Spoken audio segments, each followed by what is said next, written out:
నమస్తే, మీ అందరికీ ఉగాది శుభాకాంక్షలు. ఉగాది అనగానే మనకి షడ్రుచుల కలయిక తెలుస్తుంది.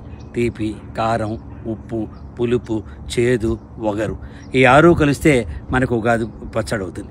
ఎందుకు ఈ ఉగాది పచ్చడిలో ఇవన్నీ పెట్టారంటే ఈ సీజన్లో వచ్చేవన్నీ కూడా కలయిక ఇది. అంతేకాకుండా జీవితం తర్వాత అప్పుడప్పుడు life is like a fountain అంటారు. Sometimes you are up, sometimes you are down, happy, sorrow, uncertain. Similarly మన జీవితంలో వచ్చే ఏ రకమైన టేస్ట్నైనా మనం ఆస్వాదించగలగాలి. అన్నిటి సమకలయికే మన భోజనం, మన జీవితం అని చెప్తారు. ఈసారి ఉగాదికి నాకు ప్రత్యేకత ఉంది. కారణం ఏంటంటే నేను United states of America California స్టేట్లో ఉన్న శాన్ హోజేలో ఈ రోజున ఉగాది నా తమ్ముడు కుటుంబంతో పాటు జరుపుకుంటున్నాను. సిలికాన్ ఆంధ్ర ఇక్కడ నన్ను ముఖ్య అతిథిగా ఉగాది సంబరాలకు పిలిచింది. దానికి నేను వెళ్తున్నా. అంతేకాకుండా ఈ చుట్టుపక్కల ప్రాంతాల్లో నా పర్సనాలిటీ డెవలప్మెంట్ టాక్స్ అవన్నీ మనం తెలుసుకుని నేను మాట్లాడడానికి వచ్చాను. అయితే ఈ షడ్రుచులు ఎలాగైతే ఉగాది పచ్చడి చేసి కొత్త సంవత్సరాన్ని మనకి ఇస్తున్నాయో, అమెరికా నుంచి కూడా మనం నేర్చుకోవడానికి 6 రకమైన పాయింట్స్ ఉన్నాయి షడ్రుచుల్లాగే. అందులో ఫస్ట్ది ఏంటంటే అమెరికా మీకు ఇండివిజువాలిటీని ఇస్తుంది. అంటే ప్రతి ఒక్కళ్ళు ఇక్కడ వారి కల్చర్తో వారి ఎలా జీవించాలనుకుంటే అలా స్వతంత్రంగా జీవించే హక్కుని ఇక్కడ కాన్స్టిట్యూషన్ చెప్తుంది.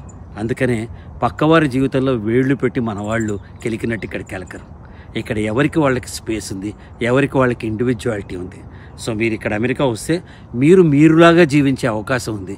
పక్కవాడి ఇన్ఫ్లుయెన్స్తోనో లేకపోతే పక్కవాడి కల్చర్నో దీన్నో బారో తెచ్చుకోవాల్సిన అవసరం లేదు. Number 2, diversity in culture. ఎంత అద్భుతంగా ఉంటుంది. షడ్రుచులన్నీ కలిసి ఉగాది పచ్చడి ఎలా అవుతాయో, వివిధ కల్చర్ నుంచి వచ్చిన వాళ్ళు, వివిధ కులాలు, మతాలు, వివిధ దేశాలు ఎవరైనా ఇక్కడ ఉండొచ్చు. ఇక్కడ ప్రాంతీయ లాస్ అన్నీ కూడా ఆ డైవర్సిటీని రెస్పెక్ట్ చేస్తాయి, మన రిలీజన్ని గౌరవిస్తాయి, మన సిద్ధాంతాలని, మన పద్ధతుల్ని, మన రిలీజన్, మతాన్ని, కులాన్ని, దేవాన్ని అన్నీ కూడా మన ఇష్టం వచ్చినట్టు మనం కూల్చుకోవచ్చు. ఇక్కడ వాళ్ళు హెల్ప్ చేస్తూ ఉంటారు. మూడోది చాలా ముఖ్యమైనది ఏంటంటే ఇక్కడ వాలంటరిజం ఉంటుంది. అంటే మన శ్రీమంతుడు సినిమాలో చెప్తారు కదా, కొంచెం ఇచ్చేయకపోతే సన్నబడిపోతాం, ఇచ్చేస్తే పోలా లావు తగ్గుతాం అని చెప్తారు కదా. ఇక్కడ వాళ్ళందరికీ ఇచ్చే మనస్తత్వం ఉంది. ఇచ్చే మనస్తత్వం అంటే వాళ్ళకున్న దాంట్లోంచి కొంత ఇచ్చే మనస్తత్వం ఉంది. ఆ ఇచ్చే మనస్తత్వం ఏంటంటే సొంత లాభం కొంత మాని పొరుగువాడి కోసం పాటుపడవు అని చెప్తారు కదా. ఆ సొంత లాభాన్ని మనం కొంతగా మాని మనకున్న దాంట్లో కొంత వాళ్ళకి ఇవ్వాలి. మనకేమో మనం సంపాదించాలి, ఆ సంపాదన అజీర్తి అవ్వాలి, నాకు కావాలి, నా కొడుకు కావాలి, నా మనవడికి కావాలి, మునిమనవడికి కావాలి. ద లెగసీ ఏంటంటే మనం ఆస్తులు సమీకరించి ఇంకోళ్ళకి ఇవ్వాలనుకుంటారు. కానీ నేను గమనించింది యునైటెడ్ స్టేట్స్ ఆఫ్ అమెరికాలో నాకున్న దాంట్లో కొద్దిగా విశాలమైన హృదయంతో పక్కవాడికి సహాయపడాలనుకుంటారు. Everywhere there is a part of charity here. పక్కవాడిని మనం సహాయం చేయాలనుకుంటారు. ఇదొక పాయింట్. నెక్స్ట్ పాయింట్ ఏంటంటే ఇక్కడ ప్రాసెస్ అడైరెన్స్. ఎంత అద్భుతంగా ఉంటుందంటే ఇక్కడ ప్రాసెస్ అడైరెన్స్, ప్రతిదానికి ఒక ప్రాసెస్ ఉంటుంది.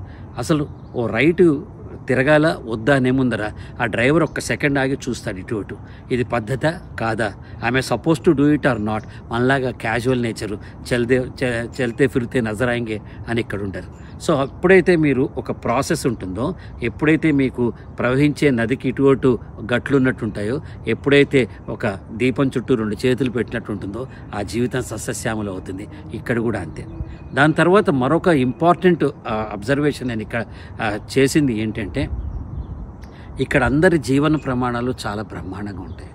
లైఫ్ స్టైల్ చాలా బాగా ఉంటుంది. మనం చూస్తున్న వాటికి, మనం నివసించే దానికి, మనం ఉన్న ప్రదేశాన్ని ప్రతి ఒక్కళ్ళు కూడా ఉన్నదాంతో తృప్తిపడి అద్భుతంగా మనం స్పెండ్ చేసుకోవాలి అని చెప్తూ ఉంటారు.